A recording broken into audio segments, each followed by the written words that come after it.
It's the Fantasy Football Hustle. Here are your hosts, Brian Drake and Dwain McFarland. So, Aaron Jones is an interesting cat because he's not getting respect in the fantasy community as a guy who finished the season last year in a half-point PPR as RB2. He's coming off the board as RB10.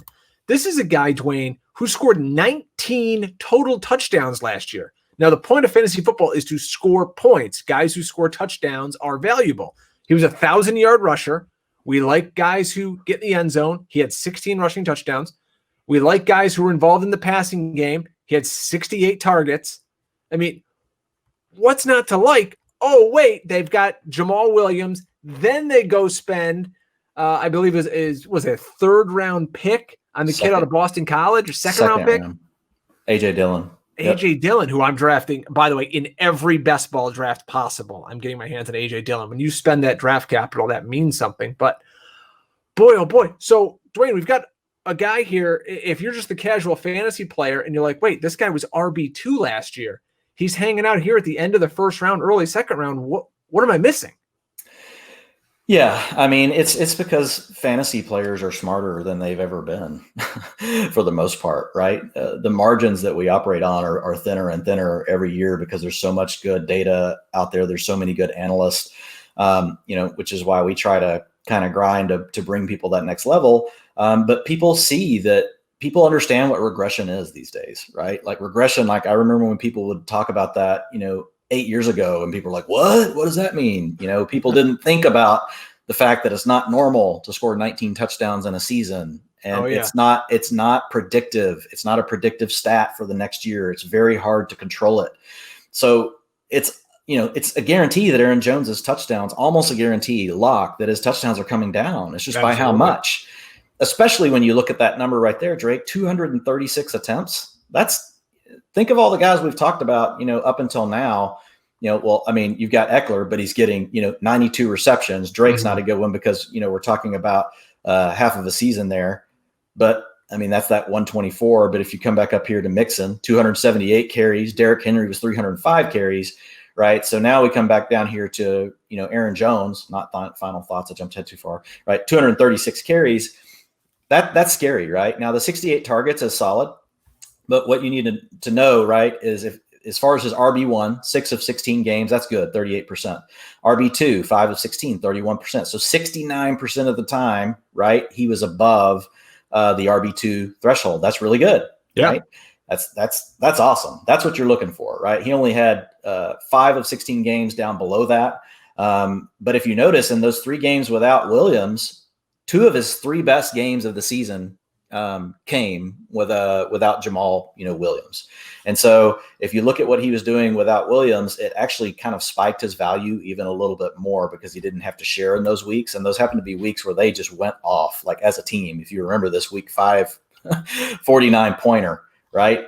But notice what do these 3.9s and 3.8 and 4.9s look like? That's more like what you would see, right? That we saw earlier with the Derrick Henry. He is able to offset some of it because he does have some receiving value.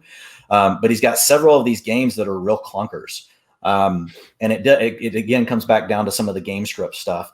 So he averaged 20, on the year. But if you look at his snaps, he really only had 2, 3, 4 games where he's at that running back 1 threshold. He really operated in the running back 2 and running back 3 threshold. So he averaged 60% of snaps, for the season. If we talk about, his rushing attempts, right? So again, thinking about the orange, he's right under it. He's over it. He's under, he's right. He's over. But now look at these games, under. He has a lot of games where his rushing attempts, just like his snaps, are under. Now, the good news is he gets most of the work inside the 5. He's 67% of the team work inside the 5, but his rushing percentage on the season, remember, 57%, and that was with Jamal Williams missing 3 games. So it wouldn't have been, even as good as that. I thought I had it written down, but I may not have it. I want to say actually it was 52% was his attempts, was his rushing attempt percentage in games where he and Jamal Williams in the game. Sorry, if you take away the games where Jamal Williams missed.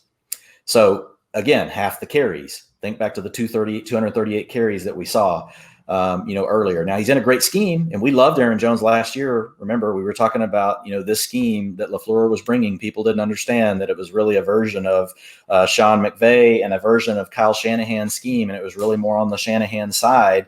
And this was going to be a good fit for Aaron Jones. I mean, we were begging people to take Aaron Jones in round 3. The problem is now you got to take him at the end of round 1 or the beginning of round 2. Again, this is not bad. This is pretty good. Like, he's staying in that RB2 range. So when you pair being, in the RB1 range for inside the 5, RB2 range, you got to look at the whole picture. RB2 range for your routes ran, even though your carry range is down in that RB2, RB3 range, you can do okay if you score a bunch of touchdowns, which he did, right? He did. The problem is if some of those touchdowns go away, and look at some of these weeks here, right? Week 5, 24% of the targets, Jamal Williams missed that week. What was the other week out here? Week 17, he had 11%. I know Jamal Williams was out on that week. Week 4, Jamal Williams went out just after a few plays, so 13%. So his routes per dropback aren't bad. But like overall, like my concern is what you mentioned. They drafted another guy. They said they were going to at the combine, and that they said they wanted to draft another guy at the combine because they really wanted to have 3 guys that they wanted to work into the game. And then they back it up and they actually do it, and they use a 2nd round pick on it when really they didn't need to, right? That was kind of, and I know a lot of folks talked about that. 2 luxury picks out of the gate, right, for the Packers. A quarterback when they have Aaron Rodgers, and a running back when they already have Aaron Jones, and Jamal Williams wasn't terrible. So you take away the 3 games that Jamal Williams missed, and Jones's routes per dropback falls to 45%. So he's probably headed for like 50%, Drake. He's 57% of attempts last year. I have a hard time projecting him for more than 50%, knowing that now if Jamal Williams gets hurt, A.J. Dillon's just going to step in and take some of that work, right? Mm-hmm. Last year, they tried to get Trey Carson. They tried to get some other I can't remember who the other guy is they drafted last year that's not going to matter now, this year. But they had drafted a back last year, and he just never could get anything going. So Aaron Jones just had to deal with Jamal Williams. But it's tough for me to think more than 50% of attempts. I do think he keeps 50 to 60% of the carries inside the 5. And I think he does have a chance to keep that 10 to 12% of targets. I think it's probably more along the 10% range if Jamal Williams is healthy. So I think he's accurately valued, but only because of where he's going, right? Mm-hmm. He's going the 4th pick. But for me, I'm like you. I'm just a little bit leery just because of all the touchdowns. But given the offense that he's in, it's probably accurate. But I'm at the point there where I'm starting to like the receivers.